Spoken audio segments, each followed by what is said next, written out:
Hi my dear friends, how are you? నేను part వన్లో కొన్ని థీసిస్ రైటింగ్ టిప్స్ చెప్పాను. అందులో కొన్ని బుక్స్ చూడమన్నాను, థీసిస్ చూడమన్నాను. మన ఏరియా ఏదైతే ఉంటుందో, మన రీసెర్చ్ టైటిల్ టాపిక్ ఏదైతే ఉంటుందో దాని రిలేటెడ్ బుక్స్ థీసిస్ చూడడము అయిపోతే, అయితే దీనికంటే ముందు ఒక విషయం చెప్పాలనుకున్నాను నేను యాక్చువల్గా. బట్ సిరీస్ స్టార్ట్ చేద్దామన్న ఒక మెయిన్ ఇంటెన్షన్తో నేను ఇది ముందు చెప్పాల్సింది. అఫ్కోర్స్ సిరీస్ కదా, ఏది ఎప్పుడైనా నేర్చుకోవచ్చు. That to we are researchers. So మనము ఈజీగా ప్రతిదాన్ని ఈజీగా నేర్చుకోగలము. కాబట్టి ఇక్కడ నేను ఒక 4 ఇంపార్టెంట్ ఇష్యూస్ అయితే చెప్తున్నాను. Read guidelines of university and command on methods. Papers are different from thesis. Precise writing. ఈ పార్ట్ 2లో ఈ 4 టాపిక్స్ గురించి డిస్కస్ చేస్తాను. వీలైనంత స్పీడ్గా డిస్కస్ చేస్తాను. అంతకుముందు వీడియోలో కొంచెం స్లోగా డిస్కస్ చేశాను కదా, ఇప్పుడు కొంచెం వేగంగా మాట్లాడుతూ మీకు తొందరగా అర్థమయ్యేటట్టుగా చెప్తాను. మనం థీసిస్ రాసినప్పుడు చాలా వరకు ఏంటంటే, చాలామంది థీసిస్లో ఉన్న విషయాలని వాళ్ళకు నచ్చినట్టుగా రాసుకుంటూ వెళ్తూ ఉంటారు. కాకుంటే ఏ థీసిస్ అయినా, ఏ యూనివర్సిటీ అయినా కొన్ని గైడ్లైన్స్ ఉంటాయి. ఒక థీసిస్ రాయాలంటే గైడ్లైన్స్ ఉంటాయి. ఇప్పుడు మనం ఒక టెక్స్ట్ బుక్ తీసుకుంటే, మెగ్రాహిల్ వాళ్ళు పబ్లిష్ చేస్తే దానికి కొన్ని గైడ్లైన్స్ ఉంటాయి, అలానే పబ్లిష్ చేస్తారు. అదే పియర్సన్ ఎడిషన్ వాళ్ళు అయితే వాళ్ళకు కొన్ని గైడ్లైన్స్ ఉంటాయి, అలానే పబ్లిష్ చేస్తారు. అలా different publishers different guidelines follow అవుతారు. అలాగని ప్రతి యూనివర్సిటీకి పర్టికులర్ గైడ్లైన్స్ ఉంటాయి ఫర్ రైటింగ్ థీసిస్. ఆ గైడ్లైన్స్ని చాలామంది ఏంటంటే పట్టించుకోరు. సీనియర్స్ థీసిస్లు తీసుకొని ఆ సీనియర్ థీసిస్ని ఫాలో అవుతూ ఉంటారు. అలా కాదు, ఎందుకంటే సీనియర్ ఒకరు మిస్టేక్ చేస్తే అదే మిస్టేక్ మన దాంట్లో కూడా లీడ్ అయ్యే అవకాశం ఉంటుంది. కాబట్టి మనం ఏం చేయాలంటే, ఆ సీనియర్స్ యొక్క థీసిస్ని ఎంతవరకు తీసుకోవాలి, అవుట్లైన్ వరకే తీసుకోవాలి. కానీ పర్టికులర్గా అవుట్లైన్ అంటే ఏంటి, వాళ్ళు మన ఏరియాకి సంబంధించి ఎలా రాశారు ఏంటి చూడాలి. కానీ ఎంత స్పేసింగ్ ఇచ్చారు, ఎంత ఫాంట్ పెట్టారు, ఎలా నంబరింగ్ ఇచ్చారు, ఇవన్నీ అండ్ ఎలా న్యూ చాప్టర్ స్టార్ట్ చేస్తారు, ఇవన్నీ ఏంటంటే యూనివర్సిటీ గైడ్లైన్స్లో ఉంటాయి. వీటిని చాలా చాలా కీన్గా అబ్జర్వ్ చేయాలి. వాటిని మనం లైన్ బై లైన్ చాలా ఓపికతో చదవాలి. అప్పుడు మనకి మన థీసిస్లో ఫస్ట్ పేజ్ ఏముండాలి, కవర్ పేజ్ ఏముండాలి, సెకండ్ పేజ్ ఏముండాలి, థర్డ్ పేజ్ ఏముండాలి, ఏ ఫాంట్ ఉండాలి, అక్కడ సర్టిఫికేట్ ఎలా ఉంటుంది, డిక్లరేషన్ ఎలా ఉంటుంది, యాబ్స్ట్రాక్ట్ ఎలా ఉంటుంది, ఎక్కడ ఉంటుంది యాబ్స్ట్రాక్ట్, ఇవన్నీ విషయాలు మెన్షన్ చేసి ఉంటాయి. తర్వాత లైన్ టు లైన్ స్పేసింగ్ ఎంత ఉంటుంది, ఏ టైప్ ఆఫ్ ఫాంట్స్ వాడాలి, తర్వాత ఇండెక్స్ పేజెస్ అంటే ఈ ముందుగా అంటే డిక్లరేషన్, సర్టిఫికేట్ ఇలాంటి వాటికి ఎలాంటి నంబరింగ్ ఇవ్వాలి, నంబరింగు టాప్లో ఇవ్వాలా, బాటంలో ఇవ్వాలా, సైడ్కి ఇవ్వాలా, ఇలా ప్రతి యూనివర్సిటీకి సపరేట్ రూల్స్ ఉంటాయన్నమాట. ఆ రూల్స్ని ఫాలో అవ్వాలి. అలా ఫస్ట్ నుంచే మనము ఫాలో అయినట్టయితే మన థీసిస్ ఒక బ్యూటిఫుల్ షేప్లోకి వెళ్తూ ఉంటుంది. తర్వాత మనకి మార్జిన్స్ కూడా ఇంపార్టెంట్. చాలామంది ఏంటంటే థీసిస్ రాసుకుంటూ వెళ్తారు, తర్వాత యూనివర్సిటీలో ఉన్న మార్జిన్ ఎంత ఉందో అంత సెట్ చేసేవరకు వాళ్ళది మొత్తం డిజార్డర్ అయిపోతుంది. ఆ డిజార్డర్ అయిపోయినప్పుడు చాలా ఇబ్బంది పడుతుంటారనమాట. అలా కాకుండా ఉండాలంటే ఫస్ట్ నుంచే ఆల్ గైడ్లైన్స్ ఫాలో అవుతూ అవుట్లైన్, ఆ పేజీ సెటప్ అదంతా చేసుకొని, ఆ ఫాంట్ అవన్నీ సెట్ చేసుకొని మనము ఫస్ట్ నుంచి రాసుకుంటూ వెళ్ళినట్టయితే మనకి థీసిస్ బ్యూటిఫుల్గా వస్తుంది. రెండవది ఏంటంటే, కొంతమంది థీసిస్ రాయడానికి స్పెసిఫిక్ టూల్స్ వాడుతుంటారు. కొంతమంది లైనక్స్ సపోర్టెడ్ సిస్టమ్స్లో ఉన్న సాఫ్ట్వేర్స్ వాడతారు. లైక్ లాటెక్స్ లాంటివి వాడుతుంటారు. లాటెక్స్ లైనక్స్లో యూజ్ అవుతుంది, విండోస్లో యూజ్ అవుతుంది. కొంతమంది విండోసే వాడుతూ ఉంటారు, విండోస్లో ఉన్న మైక్రోసాఫ్ట్ ఆఫీసే వాడుతుంటారు. ఏది వాడితే అడ్వాంటేజ్, ఏది వాడితే డిసడ్వాంటేజ్ అనేది వీలైతే నేను ఇంకో వీడియో చేయడానికైతే ట్రై చేస్తాను. ఈ సిరీస్లో భాగంగానే చేయాలా తర్వాత చేయాలనేది చెప్తాను. బట్ అది తప్పకుండా చూడాల్సిన వీడియో. ఎందుకంటే నేను లాటెక్స్ని సజెస్ట్ చేస్తాను, బట్ అందరికీ లాటెక్స్ అనేది చాలా ఇబ్బందిగా ఉంటుంది. నేను వర్డ్నే సజెస్ట్ చేస్తాను. వర్డ్ సజెస్ట్ చేసినప్పుడు దాంట్లో ఉన్న టిప్స్ అన్నీ చాలా టెక్నిక్స్ ఉంటాయి. అవి నేను చెప్పడానికి ట్రై చేస్తాను. అది సపరేట్ వీడియోలో మాట్లాడుకుందాం. సో మొదటగా ఏంటంటే రీడ్ గైడ్లైన్స్ ఆఫ్ యూనివర్సిటీ. ప్రతి యూనివర్సిటీలో ఉండే గైడ్లైన్స్ ఫాలో అవ్వండి. అది ఒకటి. రెండోది వచ్చేసరికి కమాండ్ అండ్ మెథడ్స్. అంటే మనం మెయిన్ కాంట్రిబ్యూషన్స్ ఏంటి, మెథడ్స్ అంటే ఇక్కడ మన మెయిన్ కాంట్రిబ్యూషన్స్ ఏంటి అనే వాటి మీద మనకు ఫుల్ కమాండ్ ఉన్నట్లయితే మనము ఎలాగూ మన థీసిస్లో ఫస్ట్ చాప్టర్ ఇంట్రడక్షన్ ఉంటుంది, సెకండ్ చాప్టర్ లిటరేచర్ ఉంటుంది, థర్డ్ కాంట్రిబ్యూషన్ 1 ఉండొచ్చు, ఫోర్త్ కాంట్రిబ్యూషన్ 2 ఉండొచ్చు, ఫిఫ్త్ కాంట్రిబ్యూషన్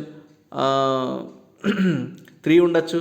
కొన్నిసార్లు కాంట్రిబ్యూషన్స్ 4-5 ఉన్నాయనుకోండి, కొన్నిసార్లు 1 and 2 చాప్టర్ 3లోనే ఉండొచ్చు, అండ్ 4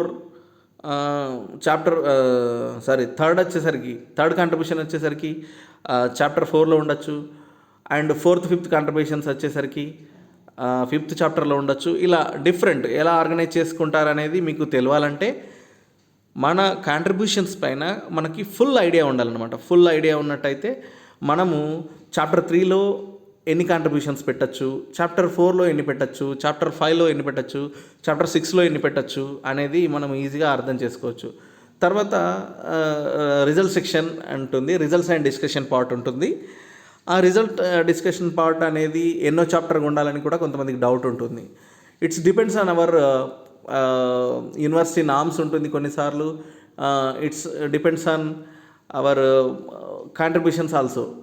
ఎందుకంటే కొంతమంది ఏంటంటే దాన్ని 5 చాప్టర్ మోడల్గా కూడా పెడతారు. ఎలా అంటే introduction, literature, methods, all methods ఒకటే చాప్టర్లో పెట్టేస్తారు. ఫోర్త్ వచ్చేసరికి రిజల్ట్స్ అండ్ డిస్కషన్ పెడతారు, అండ్ ఫిఫ్త్ వచ్చేసరికి కన్క్లూషన్ పెట్టేస్తారు.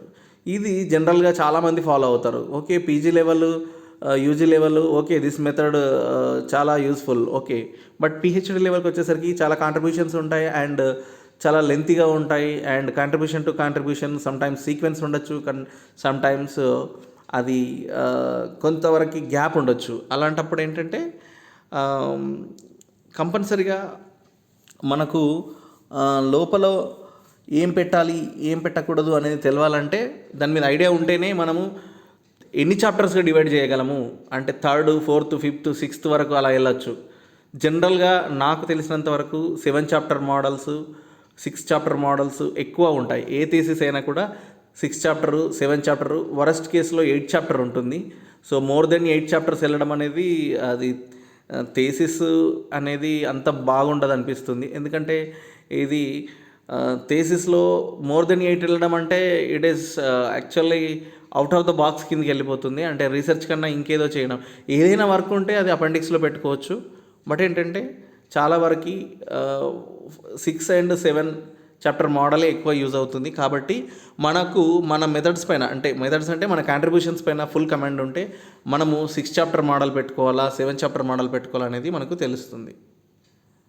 అది ఒకటి. తర్వాత papers are different from thesis. ఇప్పుడు చాలామంది ఏంటంటే నేను పేపర్స్ రాసినట్టుగానే థీసిస్ రాస్తే అయిపోద్ది కదా, దీనికి పెద్ద వర్రీ అవ్వాల్సిన అవసరం ఏముంది అని అనుకుంటారు. But it is very difficult.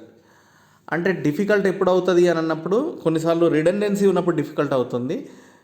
చాలా పేపర్స్లో ఇంట్రడక్షన్, లిటరేచరు అండ్ కొంచెం మెథడాలజీ పార్ట్ ఇవన్నీ సేమ్గా ఉంటాయి అన్నమాట చాలామందికి. అలాంటప్పుడు అది కొంతవరకు డిఫరెంట్గానే ఉంటుంది, డిఫికల్ట్గానే అనిపిస్తుంది. అలా కాకుండా కొన్నిసార్లు ఏంటంటే కామనాలిటీ లేకుండా అన్నీ యూనిక్గా ఉన్నప్పుడు అయితే సమ్వాట్ ఈజీ. బట్ పేపర్స్ రాసినంత ఈజీగా థీసిస్ రాయలేము. ఎందుకంటే మనము ఇప్పటివరకు పేపర్స్ అనేది ఒక చిన్న పార్ట్, మహా అంటే 10 pages 11 pages మ్యాక్సిమం రాస్తాము. కొన్నిసార్లు 15-20 pages రాయొచ్చు. బట్ థీసిస్ అలా కాదు కదా. మనకు ఒక గుడ్ థీసిస్ 90 to 120 pages మధ్యలో ఉంటుంది జనరల్గా. ఇంకా 120 pages దాటిందంటే it's a big thesis. Okay, so మనకు 120 pages కాదు, కొంతమంది 300 pages వరకు కూడా రాస్తాము. కొన్నిసార్లు 400 pages వరకు కూడా వెళ్తుంది. ఇటువంటప్పుడు మనకి ఇంట్రడక్షన్ నుండి లాస్ట్ కన్క్లూజన్ వరకు ఒక లాజికల్ ఫ్లో అనేది ఉండాలి. ఆ ఫ్లో ఉండాలంటే మన పేపర్స్ పైన మన పేపర్లో ఎలా కంటిన్యూటీ ఉంటుందో అలానే థీసిస్ మొత్తం కంటిన్యూటీ ఉండాలి.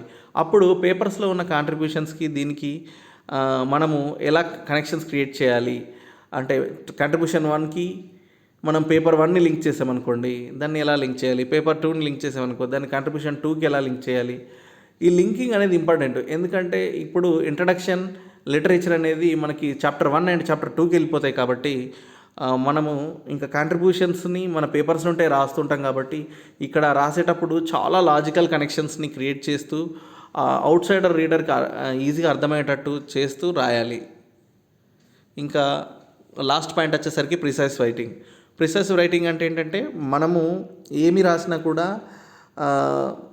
ప్రిసైజ్గా రాయాలి. అంటే మనకు చిన్నప్పుడు ఉండేది ఇంగ్లీష్లో ప్రిసైజ్ రైటింగ్ అని. అంటే ఒక పెద్ద ఎస్సే ఇస్తే దాన్ని సమ్మరీ లాగా, అంటే సమ్మరీ లాగా అని కాదు, the main important issues to be discussed అనమాట.